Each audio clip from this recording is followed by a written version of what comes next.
नमस्कार, आप देख रहे हैं जोहार झारखंड। मैं हूं आपके साथ रुचिका। झारखंड में विधानसभा चुनाव है। कल विधानसभा चुनाव होने वाले हैं दूसरे चरण के, यानी कि 20 नवंबर को। लेकिन उससे पहले सियासत अब पूरी तरीके से गर्म हो गई है। झारखंड चुनाव को लेकर के लालू प्रसाद यादव ने एक बड़ा दावा किया है। झारखंड में फिर से इंडिया गठबंधन की सरकार बनेगी, ऐसा कहना है लालू प्रसाद यादव का। एक रहोगे तो सेफ रहोगे पर लालू प्रसाद का बड़ा बयान भी सामने आया है। लालू प्रसाद ने कहा कि इन लोगों को गरीब गुरबा से कोई लेना देना नहीं है, यही सब बोलते रहते हैं। लालू प्रसाद ने एक रहोगे तो सेफ रहोगे पर साधु संतों के समर्थन पर कड़ी नाराजगी भी जताई है। उन्होंने कहा कि सब गलत बोलते हैं, बीजेपी के लोग रोज यही बकवास करते हैं। सुप्रीमो लालू प्रसाद यादव है। लालू जी, प्रधानमंत्री जी कहते हैं कि एक रहोगे तो सेफ रहोगे, और इसका समर्थन अब देश के कुछ साधु संत ने भी किया है। साधु संत के वो आदमी हैं, समझा रहे हैं जनता को सेफ रहेंगे तो एक रहेंगे। क्या बोले, सब गलत फलत। चलो लालू जी, लेकिन बीजेपी और तमाम लोग कह रहे हैं कि एक रहोगे तो सेफ रहोगे, वोट जिहाद, तमाम ये लोग बातें हमेशा करते हैं। हाँ, हमेशा करते हैं, इन लोग का कहना नहीं रहता है। और तो कोई बात है नहीं, देश में गरीबी गुर्बत लाचारी बेबसी बेकारी है। आई लोग रोज यही बकवास करते हैं। चलो, झारखंड चुनाव को लेकर क्या उम्मीद है लालू जी? हम लोग जीतेंगे चारों तरफ। बिहार में भी 4 सीटों पर चुनाव हुआ है। हाँ, सब जीत रहे हैं। सरकार में सब कुछ एनडीए में ठीक चल रहा है बिहार में? हमको ये सब पता नहीं रहता है क्या कर। चलो हाँ, हमारे साथ राज्य सुप्रीमो लालू प्रसाद यादव थे, जिन्होंने एक रहोगे तो सेफ रहोगे के नारे पर हमला बोला। तो साथ ही साथ झारखंड चुनाव और बिहार में हुए 4 सीटों पर उपचुनाव को लेकर अपनी जीत का दावा किया है। कैमरा पर्सन अमित के साथ शैलेंद्र, न्यूज़ 18 पटना। झारखंड चुनाव को लेकर के केंद्रीय मंत्री गिरिराज सिंह का एक बड़ा बयान सामने आया है। उन्होंने कहा कि रांची को कराची नहीं बनने देंगे। झारखंड में वोट देने के पहले लोगों को अपने बच्चों और परिवार के भविष्य को देखना होगा। हेमंत सोरेन कांग्रेस रांची और कराची और दुमका और साहिबगंज को बांग्लादेश बनाना चाहते हैं।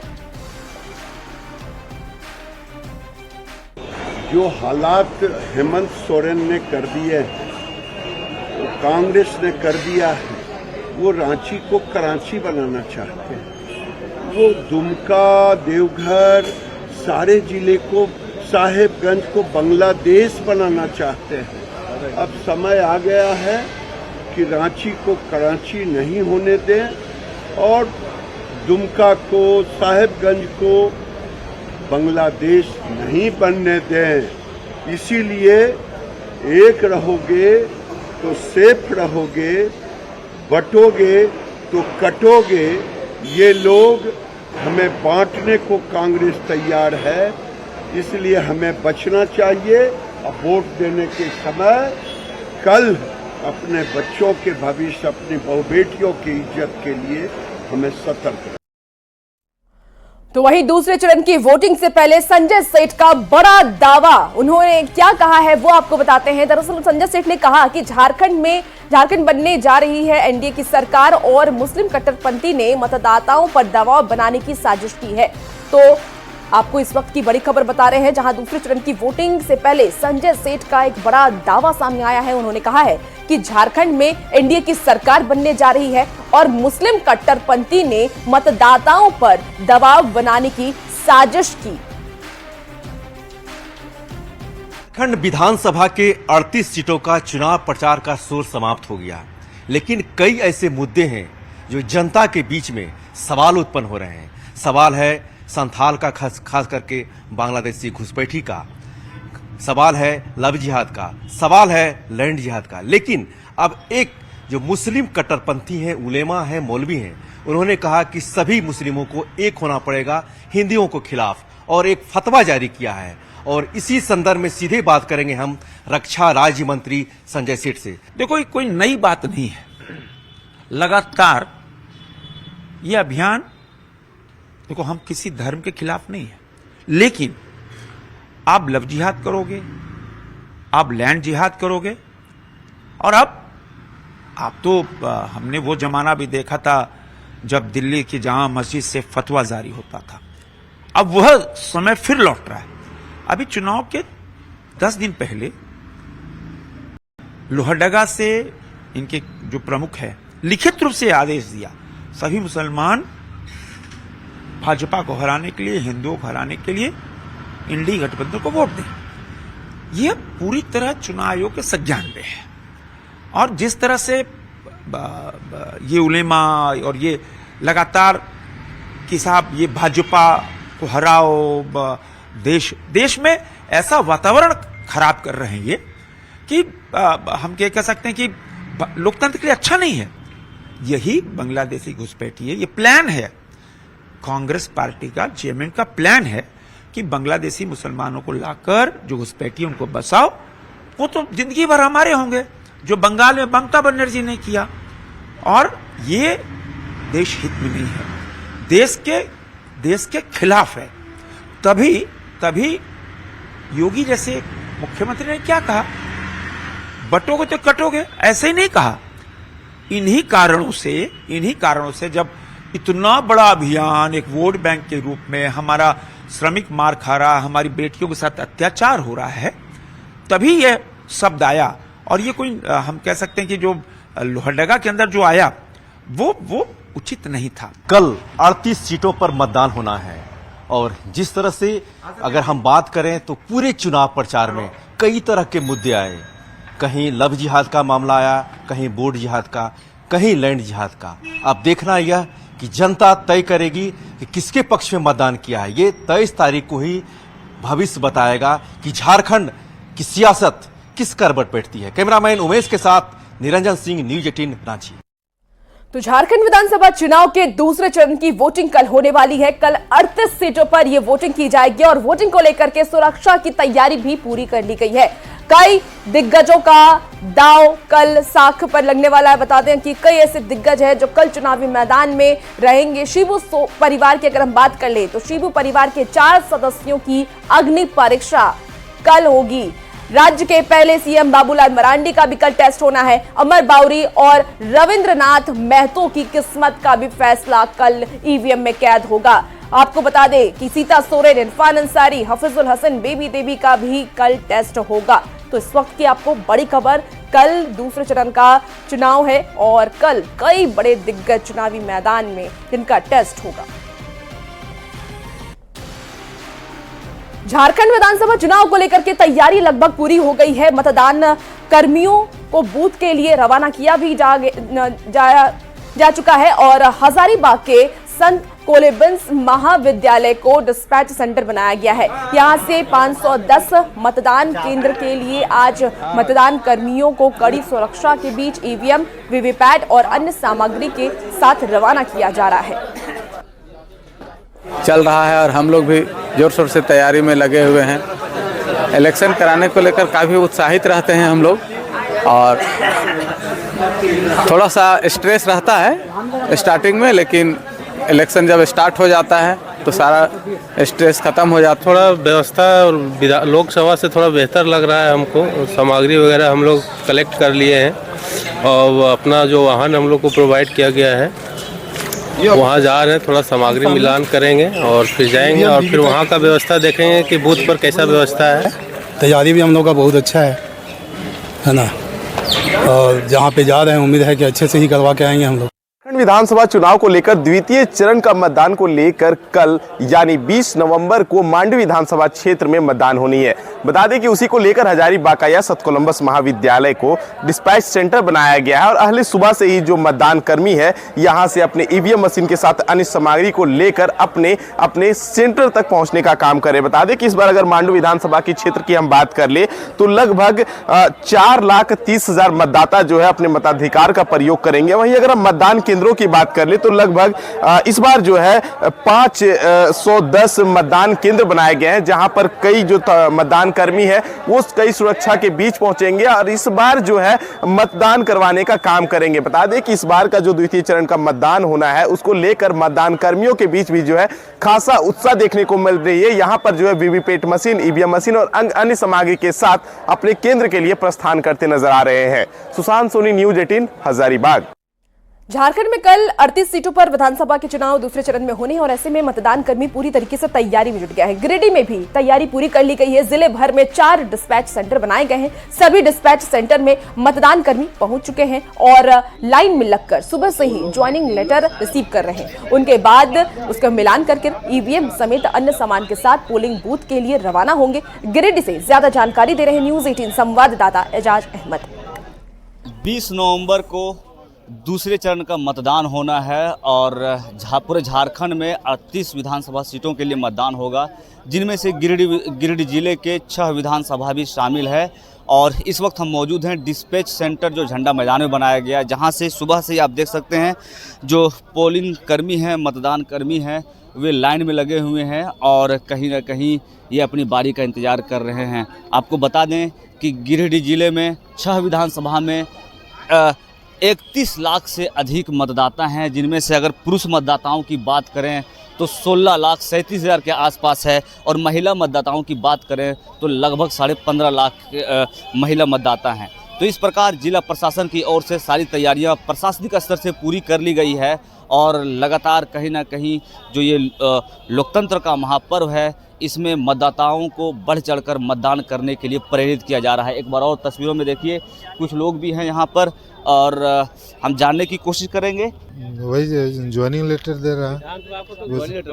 हाँ, बगोदर ना गांडे के टीचर हैं, पोलिंग कर्मी हैं और सुबह से लाइन पे लगे हुए हैं और ये ज्वाइनिंग लेटर दे रहे हैं। हाँ, लाइन से लगे हुए। कब तक यहाँ से आप लोग रवाना होइएगा? अब देखिए, जब तक रवाना हो सामान उमान लेंगे उसके बाद रवाना होंगे। अभी ज्वाइनिंग ले रहे हैं? अभी ज्वाइनिंग ले रहे हैं। तो इस प्रकार जितने भी यहाँ पर मतदान कर्मी हैं ज्वाइनिंग लेटर ले रहे हैं और ज्वाइनिंग के लिए ये लोग सुबह से ही लाइन में लगे हुए हैं। तो इस प्रकार जिला प्रशासन की ओर से सारी तैयारियां पूरी कर ली गई है और गिरिडीह के सभी विधानसभा में आखिरी चरण यानी 20 नवंबर को मतदान होना है। गिरिडीह से न्यूज़ 18 के लिए मैं एजाज अहमद। तो दुमका में आगामी विधानसभा चुनाव को लेकर के उपायुक्त और पुलिस अधीक्षक ने संयुक्त प्रेस वार्ता की है, जिसमें 4 विधानसभा क्षेत्रों जिसमें जामा, जरमुंडी, शिकारीपाड़ा और दुमका के लिए 20 नवंबर को मतदान और 23 नवंबर को मतगणना की जानकारी दी गई। आचार संहिता लागू होने के बाद अब 191 वारंटियों की पहचान की गई है, जिसमें से 131 को गिरफ्तार किया गया। बता दें आपको कि प्रशासन ने चुनाव की शांतिपूर्ण प्रक्रिया के लिए कड़ी सुरक्षा व्यवस्था का इंतजाम किया है। उन्होंने मतदाताओं से अपील की है कि वो निर्भय होकर मतदान करें और किसी भी अवैध गतिविधि की सूचना प्रशासन को जरूर दें। विधानसभा और 2 आंशिक रूप से पढ़ते हैं। 6 विधानसभा का मतदान होना है, जिसके लिए बूथ पर प्रॉपर डिप्लॉयमेंट हम लोग कर लिए हैं और कैसे मतदान कर्मी और पुलिसकर्मी सुरक्षात्मक तरीके से जाके मतदान कराएं, वो सारा प्लान हो चुका है और भय मुक्त वातावरण में मतदान करेंगे। सभी मतदाताओं से अपील है। हम लोग इलीगल आर्म 1 पकड़े हैं और करीब 856 लोगों के ऊपर BNSS 126 के तहत कार्रवाई किया है, जिसपे 387 के ऊपर बाउंड ओवर किया है और नगद करीब 15 लाख रुपए हम लोग जब्त किया है। बाकी गाड़ी और जो इलीगल दारू सब मिला के हम लोग नियरली 4 करोड़ तक, मोर देन 4 करोड़ हम लोग। तो वही बोकारो में दूसरे चरण के प्रचार खत्म होने के बाद पुलिस सर्च अभियान चला रही है। चुनाव आयोग के निर्देश पर चास थाना क्षेत्र के होटल और लॉज में तलाशी ली गई। इस दौरान कई संदिग्ध सामान या व्यक्ति नहीं मिला है पुलिस को। आपको बता दें कि चास एसडीपीओ प्रवीण कुमार सिंह ने यह बताया कि यह कार्रवाई निष्पक्ष और भयमुक्त चुनाव सुनिश्चित करने के लिए की जा रही है। भयमुक्त वातावरण में संपन्न कराने हेतु विभिन्न धर्मशाला, लॉज, होटल की चेकिंग की जा रही है, ताकि किसी प्रकार का कोई संदिग्ध गतिविधि नहीं हो, कोई कैश ट्रांजैक्शन नहीं हो, मतदाताओं को प्रभावित करने वाली कोई अवैध घटनाएं घटित नहीं हो। इसी एहतियात के तहत ये सारे एक्सरसाइज किए जा रहे हैं और 50 थाना अंतर्गत विभिन्न हेडों में चेक किया जाए। तो विधानसभा चुनाव को लेकर के पुलिस प्रशासन की तैयारी लगभग पूरी हो चुकी है और पुलिस प्रशासन अलर्ट मोड पर है। चुनाव से पहले दुमका के नगर थाना से फ्लैग मार्च निकाला गया और इस दौरान पुलिस अधीक्षक पीतांबर सिंह खेरवार ने यह बताया कि मतदान के लिए 50 QRT टीम बनाई गई है जो अशांति फैलाने वाले पर मौके पर पहुंचकर तुरंत कार्रवाई करेगी। इसके लिए हम लोगों ने करीब 50 QRT बनाए हैं। अगर कहीं भी किसी तरह का कोई अशांति फैलाने का चुनाव के दौरान का कार्रवाई करेंगे। उसके लिए सभी थाना में और सभी जगह QRT रणनीतिक रूप से अच्छे जगह पर रिप्लेस हम लोग किए हैं। उसके नेतृत्व करने के लिए पदाधिकारी और जोनल मजिस्ट्रेट भी प्रतिनियुक्त हैं। हम लोग आश्वस्त हैं शांतिपूर्ण तरीके से और भयमुक्त वातावरण में पारदर्शी तरीके से चुनाव कराएंगे। तो 20 नवंबर को होने वाले विधानसभा चुनाव को लेकर के तैयारियां अब जोरों शोरों से की जा रही है। पुलिस प्रशासन भी अलर्ट मोड पर है। चाईबासा की बात करें तो चाईबासा के महिला कॉलेज परिसर में पहले चरण में हुए वोटिंग को लेकर के अब मतगणना की तैयारी को अंतिम रूप दिया जा रहा है। व्रजगृह को कड़ी सुरक्षा के घेरे में रखा गया है। आपको बता दें कि 64 CCTV कैमरे से परिसर की निगरानी की जा रही है। बता दें कि 5 विधानसभा क्षेत्र के काउंटिंग के लिए 14 टेबल लगाए गए हैं। तो जामताड़ा में विधानसभा चुनाव के दूसरे और अंतिम चरण का प्रचार आज थम गया और शहर में सड़कों पर भारी गहमा गहमी रही। इस दौरान SP एहतेशाम के नेतृत्व में SSB के जवानों ने फ्लैग मार्च निकाला जिसमें SDPO विकास आनंद लगोरी और थाना प्रभारी राजेश मंडल भी शामिल रहे। आपको बता दें कि फ्लैग मार्च के दौरान SP ने यह कहा कि शहर में शांति और सौहार्दपूर्ण माहौल है और लोग मतदान के प्रति जागरूक और उत्साहित हैं।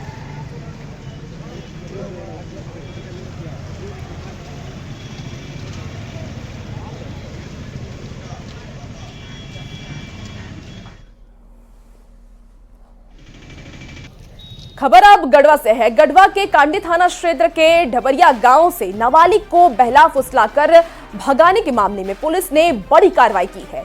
आपको बता दें कि कांडी थाना पुलिस ने आरोपी नूरे आलम अंसारी को गिरफ्तार कर जेल भेज दिया है और पुलिस ने नाबालिग लड़की को उसके परिजनों को सौंप दिया। पुलिस आगे की कार्रवाई में जुट गई है। बता दें कि जल्द कार्रवाई नहीं होने पर हिंदू संगठन ने उग्र आंदोलन की चेतावनी भी दी है। 3 दिन पूर्व एक मामला प्रकाश में आया था जिसमें कि एक ही गांव के एक नाबालिग लड़की को एक बालिग लड़का ने उसको भगा करके लेके गया था। इस पर कांड दर्ज करते हुए अनुसंधान किया गया है और कल उस लड़के को नाबालिग लड़की को बरामद किया गया है और लड़के को जेल भेजा गया। उस लड़की का हम लोग माननीय न्यायालय में बयान करवाने के बाद उनकी गार्जियन आएगा। खबर जमशेदपुर से है जहां अभिषेक हेम्ब्रम हत्याकांड की गुत्थी अब तक नहीं सुलझ पाई है। इस मामले पर अब आक्रोशित परिजनों ने ग्रामीणों के साथ थाना का घेराव कर जल्द से जल्द कार्रवाई की मांग की है। वहीं पुलिस उपाधीक्षक से आश्वासन मिलने के बाद परिजनों ने प्रदर्शन खत्म कर दिया। बता दें कि राशन डीलर अभिषेक हेम्ब्रम की पिछले दिनों स्थानीय रोशन हेम्ब्रम समेत 4 से 5 लोगों ने घर में घुसकर गोली मारकर हत्या कर दी थी, लेकिन अब तक अपराधी पुलिस की गिरफ्त से दूर है। ग्रामीणों ने यह कहा है कि अगर जल्द कोई कार्रवाई नहीं हुई तो SSP कार्यालय का घेराव किया जाएगा।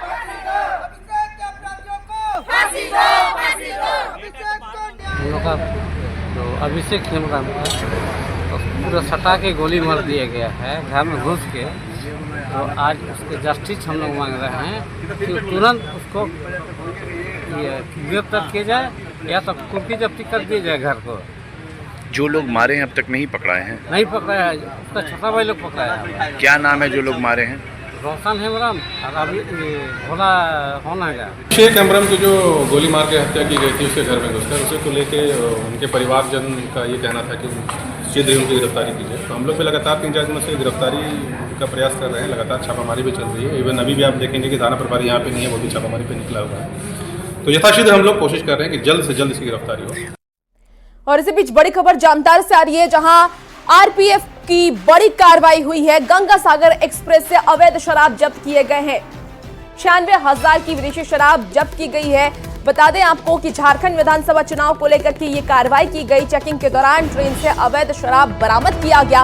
अवैध शराब को जामताड़ा उत्पाद विभाग को सौंप भी दिया गया है। तो बड़ी खबर, जहां आरपीएफ की ये बड़ी कार्रवाई हुई है, गंगा सागर एक्सप्रेस से अवैध शराब जब्त किया गया है। झारखंड विधानसभा चुनाव को लेकर के ये कार्रवाई की गई। बता दें कि चेकिंग के दौरान ट्रेन से अवैध शराब बरामद हुआ।